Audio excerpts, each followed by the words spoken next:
3 years ago, I ran from the one person I couldn't stop loving and built a whole new life just to prove I was fine.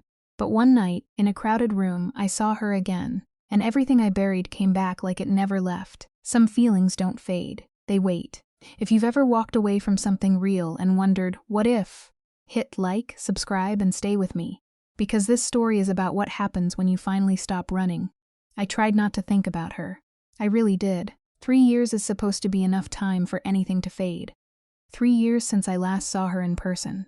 3 years since I packed 2 suitcases, left in the middle of the night, and drove 4 hours north convincing myself I was choosing the version of my life that wouldn't break me. Leaving felt like the only rational decision, the kind people call mature when it costs them everything quietly. For a while, it worked. I built something steady in Chicago. Not perfect, but solid enough to stand on. A small apartment that belonged entirely to me. A job that didn't drain me. Friends who only knew the version of me that didn't tense up at the sound of her name. There were routines, soft and ordinary. Saturday mornings wandering through the farmer's market on Milwaukee Avenue. Wednesday evenings shaping uneven bowls in a pottery class I never mentioned to anyone from before. That small, private ritual mattered more than it should have. It was proof that I had something untouched. Something that hadn't been shaped around her. I told myself I was fine. I learned how to say it convincingly, even in my own head. Then I went back to Austin for my cousin's birthday, and someone casually mentioned she would be there. That was all it took. My mind turned traitor instantly, dragging up memories I had carefully buried. Not the polished ones, but the dangerous details. The way her laugh slipped out when she was caught off guard, raw and unguarded before she could pull it back into something more controlled. The way she said my name like it carried weight, like she was handling it with intention instead of habit. I sat in the car outside the restaurant for 11 minutes, watching the clock like it could anchor me. Eventually I forced myself out, repeating the kind of things people say when they're trying to stay steady. I had lived through worse. I could survive this too. She was already there. The moment I saw her across the room, something settled into place with a clarity I had spent 3 years trying to avoid. Some things don't disappear just because you need them to. Valeria Montoya had always been that kind of person. The kind people describe with a single word because anything more feels unnecessary. Formidable. She built her company from nothing, carving it out through long nights, failed pitches, and sheer persistence. There was no luck in her story, no convenient handouts. Just discipline, precision, and a quiet intensity that made people uneasy because they could never tell if she was listening or already ahead of them. She usually was. When we met, I was a contract graphic designer looking for work. She needed a rebrand. What was supposed to be a brief meeting stretched into hours that had nothing to do with design. We talked about everything that should have remained outside professional boundaries, and never once tried to pull the conversation back to something safer. She spoke about her past without embellishment, about failure as if it were simply information to be used, not something to be feared. I told her about quieter disappointments, about learning that passion and purpose don't always align, about finding a different kind of meaning in what remained. She listened in a way that made it impossible to feel overlooked, like every word mattered enough to be remembered. That was where it began, though I didn't recognize it as a problem yet. She was structured where I was scattered, reserved where I was open, controlled in a way that felt almost architectural. I wasn't any of those things. Still, I became someone she reached for. Late-night calls about work that slowly blurred into conversations about everything else. Messages that had no real purpose except to keep the connection alive. Small, unimportant exchanges that somehow carried more weight than they should have. What we were never had a clear definition. It existed somewhere in the space between categories, too close to ignore and too undefined to name. I avoided examining it too closely because she had a life built on careful boundaries, and I understood that pushing against them would only end one way. Then one evening, after a dinner that stretched longer than planned, she admitted she might be in trouble. The words landed heavier than they should have. The answer came out before I had time to think. There was no follow-up, no resolution. Just silence that felt louder than anything either of us could have said. After that, everything tightened. Not visibly, not dramatically, just slowly, like something under tension with nowhere to release.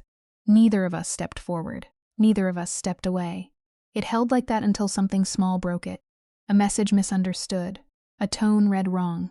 Distance where there had once been ease. Silence that stretched longer than it should have, until it became something neither of us knew how to cross. One night, I chose distance over confusion. I left without giving it the chance to resolve into something clearer, or something worse. I convinced myself it was the right decision because it was the easier one to survive. Walking into that restaurant felt like stepping directly into something unfinished. The room was warm, familiar, full of people I knew well enough to feel safe around. It should have been simple. It should have stayed simple. But within seconds I saw her. She stood near the bar, exactly as I remembered, and somehow sharper in every detail. A glass in her hand, posture steady, attention fixed on someone beside her. Everything about her was composed, deliberate, unchanged. That was the part that stayed with me the most. Nothing about her had shifted. And just like that, it became clear that the distance I had built my life around had only existed on one side. 3 years passed, and she looked exactly the same. Not just similar, precisely, unmistakably herself. It hit somewhere in my chest in a way I immediately tried to dismiss as something minor, something physical, anything that didn't require honesty. She hadn't seen me yet. I adjusted my position across the room with quiet precision, choosing distance like it was strategy. I found Renata, wrapped her in a quick hug, accepted a drink from someone whose name I barely registered, and anchored myself in a conversation about the housing market that I normally would have escaped within seconds. For a while, it worked. I held it together for 40 minutes. Then she moved. Not toward me, not intentionally. She was heading for the bar. I just happened to be standing in the path of inevitability. Timing, coincidence, whatever name fit best, it didn't matter. It felt deliberate anyway. She stopped when she saw me. Not dramatically, just a subtle, full-body pause, like something inside her skipped and corrected itself in the same breath. It lasted less than a second, then she became composed again. Perfectly so. Not distant, not unkind, just careful, measured in a way that created space without making it obvious. Sophie. Just my name, delivered with that same quiet weight it always carried when she said it. "Hi," I answered, and the steadiness in my voice surprised me. "Good to see you. You too." A brief pause. "When did you get in? Yesterday. How long are you staying?" "Just the weekend." She nodded, ordered her drink, made a polite comment about the restaurant, something appropriate about Renata, and then she stepped away. No hesitation, no backward glance. Just a clean exit. I stood there holding my drink, repeating the same quiet lie to myself. I was not fine. What I had forgotten, what I had deliberately chosen to forget, was that she had never been cold. People liked to describe her that way. The controlled CEO, the one who didn't soften for cameras, who ran meetings with surgical precision, who carried an edge that kept people at a distance. The reputation was easy to believe. It was also incomplete. I knew the version of her that sent a random photo of a cactus on a slow Sunday afternoon, just to share something small and unnecessary. I knew the version that let her guard drop in quiet moments when no one else was watching. What I saw across the room that night wasn't indifference. It was armor. I had seen it before, carefully constructed and perfectly fitted whenever something mattered too much. In negotiations, in moments of pressure, in situations where losing control wasn't an option. It was never accidental. She was wearing it for me. That realization landed harder than it should have. I had been the one who left. I had chosen distance, chosen silence, chosen the version of events that allowed me to walk away. Whatever right I thought I had to react to her defenses should have disappeared the moment I packed those suitcases. It didn't. The rest of the evening passed in fragments. I stayed where I was supposed to be, responded when spoken to, laughed in the right places, moved through conversations that dissolved the moment they ended. My attention kept drifting, pulled toward her without permission. She moved through the room effortlessly, offering just enough warmth to everyone she spoke to. Engaged, attentive, even charming in her restrained way, but always holding something back. Always controlled, always measured. I remembered that first conversation years ago, the one that had stretched far beyond its purpose. The way she spoke about her past without hesitation, the way her laughter escaped before she could contain it. I remembered thinking I had seen something real, something unfiltered. Standing there, watching her now, it felt like holding a piece of knowledge no one else in the room had access to. Something quiet and specific and entirely useless. The night wound down slowly, the kind of ending that follows a good gathering. People lingered, said their goodbyes in no particular rush. I found Renata again, hugged her, collected my jacket. Valeria was already gone. Outside, the air was warm in that distinctly Texan way, soft and familiar, carrying a kind of ease that never quite existed in Chicago. I paused on the sidewalk and stopped pretending. Nothing had changed, not really. Not in the ways that mattered. The feeling I had spent 3 years burying hadn't faded. It had only been waiting for the right moment to resurface. I called a ride and stood there, rebuilding the narrative I had been living inside. I had a life, a real one. I had routines, commitments, things that belonged to me. It was stable, it was mine, and it was enough. I repeated that until the car arrived. Back at the Airbnb, a small place tucked into a quiet, tree-lined street, I sat on the front steps longer than necessary, listening to the stillness settle around me. The night felt suspended, like it was holding something back. By midnight, I was inside. At 12:47, there was a knock at the door. Time shifted in a way that felt immediate and irreversible. The sound pulled me out of that half-aware state where thoughts slip through unfiltered. For a split second, I knew who it was before logic had a chance to intervene. It didn't make sense. She didn't know where I was staying. I hadn't told anyone. Other explanations lined up quickly, more reasonable, easier to accept. I opened the door. It was her. She was still wearing the navy blazer, though her hair had loosened slightly, strands out of place like she had been running her sins through it. There was something unsettled in the way she stood there, like she had argued with herself all the way to the porch and lost. We looked at each other in silence for a moment. "How did you know I was here?" "Renata," she said. "I asked before I left. I told her I needed to give you something." The answer hung there. "Did you?" A brief pause. "No." The quiet between us stretched, filled only by the distant, soft sounds of the neighborhood settling into the night. "It's almost 1 in the morning." "I know." Softer the second time, I stepped aside without thinking. She walked in. The space around us felt temporary, neutral, filled with things that belonged to no one in particular. She took it in for a second, then looked back at me. "I've been trying to figure out what to say since I saw you tonight," she said. "Something accurate, something fair, something that wouldn't complicate things more than they already are." The effort behind it was obvious. "That sounds exhausting." It was. Something shifted in her expression then, subtle but real. The control didn't disappear, but it loosened just enough to let something else through. "You've always made it difficult to stay strategic." Silence settled again, heavier this time. "I owe you an apology. That wasn't what I expected." "For what?" "For 3 years ago." She sat down without waiting, like the words required her to be anchored somewhere before she could continue. She folded her hands neatly in her lap, fingers aligned with quiet precision. It was a familiar signal, the way she gathered herself before saying something that mattered. Her voice came measured, controlled, but not distant. She spoke about the text, about how everything that followed had unraveled from that moment. She had read it the wrong way. She admitted that much without hesitation. There had been a part of her that knew it at the time, a small, persistent awareness that she was choosing the safer interpretation instead of the honest one. She had taken that misunderstanding and turned it into an exit, not because it was true, but because it was easier than staying, because she had been afraid. The words settled between us with more weight than anything else she had said. I sat across from her, the space suddenly smaller, more defined. The question formed anyway, even though the answer already lived somewhere beneath the surface. Fear had never been vague between us. It had always pointed in a very specific direction. She met my eyes, and nothing about her expression softened the truth. It didn't need to be explained. It never had. The understanding had always been there. Unspoken but constant, it existed in every late conversation, every unnecessary message, every moment that stretched longer than it should have.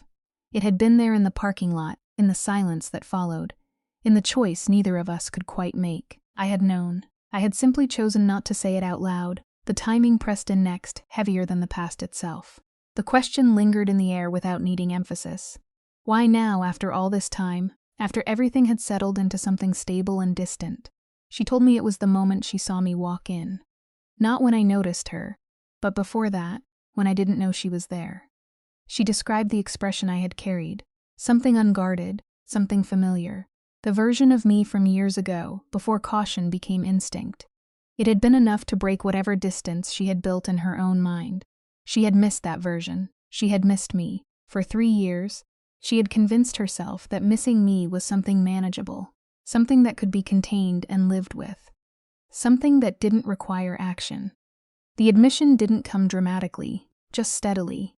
Like a truth she had already spent too long rehearsing in silence, the same words had been living quietly inside me too.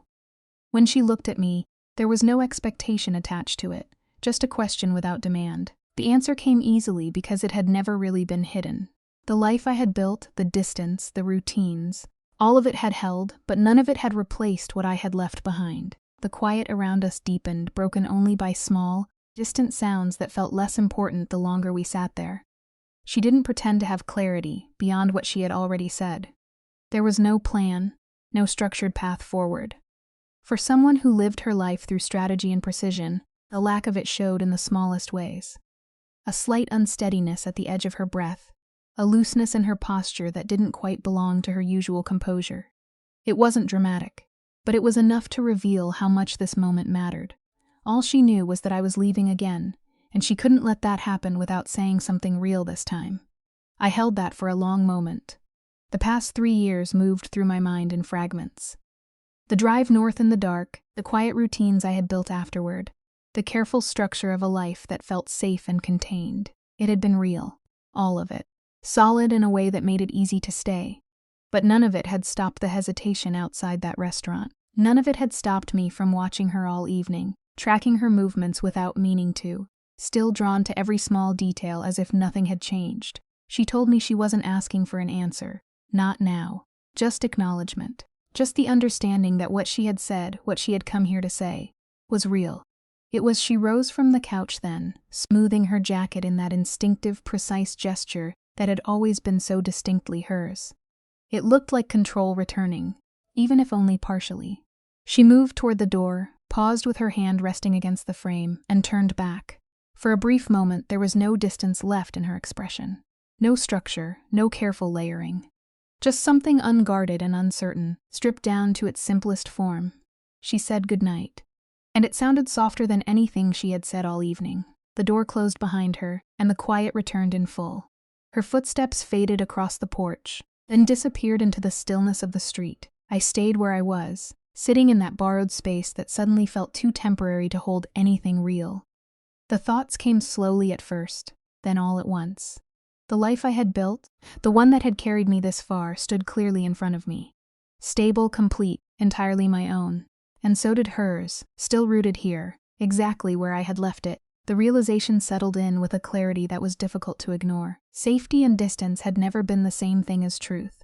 Building something steady had given me a place to stand, but it had also given me somewhere to hide. Sleep never came. By the time the sky began to lighten, the decision had already taken shape, not sudden or impulsive, but something that had been forming quietly for years. At 6:15, I sent a message. 3 simple words that carried more weight than they should have. Can we talk? The reply came quickly, faster than expected, as if she had been waiting in the same restless space. Yes, I told her I would come to her. The drive across the city felt suspended. The streets still quiet in that early hour when everything moves slower. When I reached her house, I sat in the car for a moment, aware of the point I had reached. The kind where turning back would be easier, safer, more consistent with everything I had built. I stepped out anyway. The door opened before I had the chance to knock. She stood there without the layers she usually wore in public. No blazer, no careful construction. Just a gray t-shirt, dark jeans, her hair loose around her shoulders. A version of her that felt more real, less guarded. Even though I had seen it before, it still caught me off guard. She let me in without a word. The kitchen was unchanged, filled with soft morning light, filtering through the windows at an angle that made everything feel quieter, more intentional. Coffee was already brewing. She poured 2 cups without asking, handing one to me with the same quiet certainty she had always carried about the small things. We stood on opposite sides of the counter, the space between us holding more than the words we hadn't said yet. Neither of us had slept. The night had been spent in the same kind of internal argument, circling the same questions without resolution. When the silence stretched too long, the outcome became obvious in the simplest way possible. I was standing there. Something flickered across her face, small, controlled, nearly invisible. Most people would have missed it. I didn't. I had spent years learning every subtle shift, every micro-expression she tried to keep hidden. Her voice started, but I cut in gently, needing to get there first before hesitation took over again. The words came out steadier than I expected. I had left because I was afraid. Not of the text, not of the misunderstanding that followed. That had only been a convenient excuse, something easy to hold on to because it didn't require honesty. Some part of me had known that even then, and I had used it anyway because it was simpler than standing in that moment and admitting what was actually true. My hands needed something to do, so I picked up the coffee even though I had no intention of drinking it. The truth settled between us without decoration. I had been in love with her for longer than I cared to measure. Long enough that it had shaped decisions I pretended were practical. Long enough that it had followed me across cities. I hadn't known what to do with it, not with who she was and who I was. Not with the distance between those two realities that felt impossible to cross without losing something. I wasn't sure I could afford to lose. She didn't interrupt. She barely moved. I told her about leaving, about building something real in the aftermath. A life that worked, one that held together in all the ways it was supposed to. I had convinced myself it was enough. It had almost been enough. Right up until the moment I saw her again, and everything I had constructed slipped out of alignment. The coffee went back down untouched. There was no plan to offer, no clean structure to lay out in front of her. The truth didn't come with clarity about what happened next. There were too many moving parts, too many realities already in place. A life in Chicago, a life in Austin, responsibilities, routines, things that couldn't simply disappear because something unresolved had resurfaced. I didn't pretend otherwise. She moved then, coming around the counter until the space between us narrowed to almost nothing. She stopped just close enough that I could see her clearly.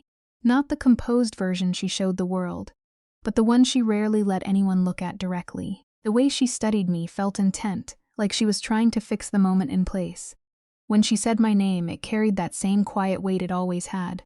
She didn't need structure this time. Not here. Plans belonged to everything else in her life, the parts she controlled, the parts she built with precision. This wasn't one of those things. Her hand reached out and settled over mine, simple and unhurried. Warm, steady, grounding in a way that unraveled more than anything dramatic ever could. It was such a small gesture, almost nothing on the surface, but it carried the weight of everything we had avoided. 3 years of distance, of carefully managed choices, of convincing myself that stability meant resolution. None of it held up against that single point of contact. Her voice softened as she spoke, taking us back to the beginning. That first meeting, the one that was supposed to be brief and contained, the one that had stretched into something neither of us had expected. She had known then, or close enough to knowing that it made no difference. She had carried it forward the same way I had, quietly, persistently, without a place to put it. She had thought about it more times than she could count. She had thought about it again the night before, watching me walk into the room, realizing what it would mean to let it go again without saying anything real. She wasn't willing to repeat that silence. Not for another stretch of years spent pretending it could be managed. My hand turned beneath hers without resistance. She didn't pull away. We stood there in the quiet of her kitchen, the morning light shifting slowly across the room, the coffee cooling between us, and something that had been held too tightly for too long finally loosened. Not solved, not simplified, but no longer hidden behind distance or careful avoidance. It didn't unfold in some dramatic, cinematic way. There were no grand declarations beyond what had already been said. Just time, space, and the quiet steadiness of two people who had spent years circling the same truth, finally allowing themselves to stand still inside it. She moved through the kitchen the way she always did, making more coffee, grounding herself in small actions while we talked. I found myself sitting where I used to, slipping into a familiarity that hadn't disappeared despite everything that had changed. We went back over the past carefully this time. The message that had shifted everything, the way it had been written, the way it had been received. The distance that followed, not from lack of feeling but from too much of it, misunderstood and left unresolved. There was something almost ironic in how clearly it all made sense now, how something so small had carried such disproportionate weight. She admitted she had kept the voicemail I left the night I arrived in Chicago. 3 years untouched, but never discarded. The idea of that, of something so small being held onto for that long, settled quietly between us. We didn't try to unpack all of it at once. She asked about Chicago, and I answered honestly. Not just the good parts, but the ones that only looked good from a distance. The routines, the small comforts, the version of myself I had built there. She listened the way she always had, attentive, present, absorbing more than I said out loud. I asked about her work, about everything she had built in the time we had been apart. She spoke about it with quiet certainty, not exaggerated, just real. Growth, expansion, things she had once planned now fully realized. It was exactly what she had always been moving toward. Morning settled fully around us before either of us noticed. The light shifted, filling the space completely, grounding everything in the present. There were still realities waiting outside that kitchen. A flight later that day. A life that wasn't imaginary or disposable. None of it could be ignored, and neither of us tried to pretend otherwise. I made that clear. Nothing was being abandoned, not abruptly, not without thought. But something had changed, and pretending it hadn't wasn't an option anymore. She understood that immediately. There was no push for certainty, no demand for answers that didn't exist yet. What mattered was simpler than that. It mattered for now. That was enough. When I stepped down and gathered my things, the moment didn't feel like an ending or a beginning. Just a continuation that had finally shifted direction. She walked me to the door. The morning was fully awake now, the light steady and clear. Standing there, it was impossible not to think about all the times I had been in that exact spot before, feeling something I refused to name. It had been there all along. The promise to call came easily, without hesitation this time. Not distant, not delayed into something indefinite, not years. Something softened in her expression again, that same subtle shift I had learned to recognize. I walked to the car, aware of her presence behind me without needing to turn. When I finally did, she was still there, watching in that quiet, steady way that had always meant more than words. A small gesture passed between us, simple and enough. The drive back felt different. The things I had once used as proof that everything was fine no longer carried the same weight.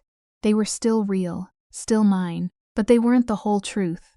Other things had been held on to just as tightly. A voicemail kept for years. A name spoken in a certain way.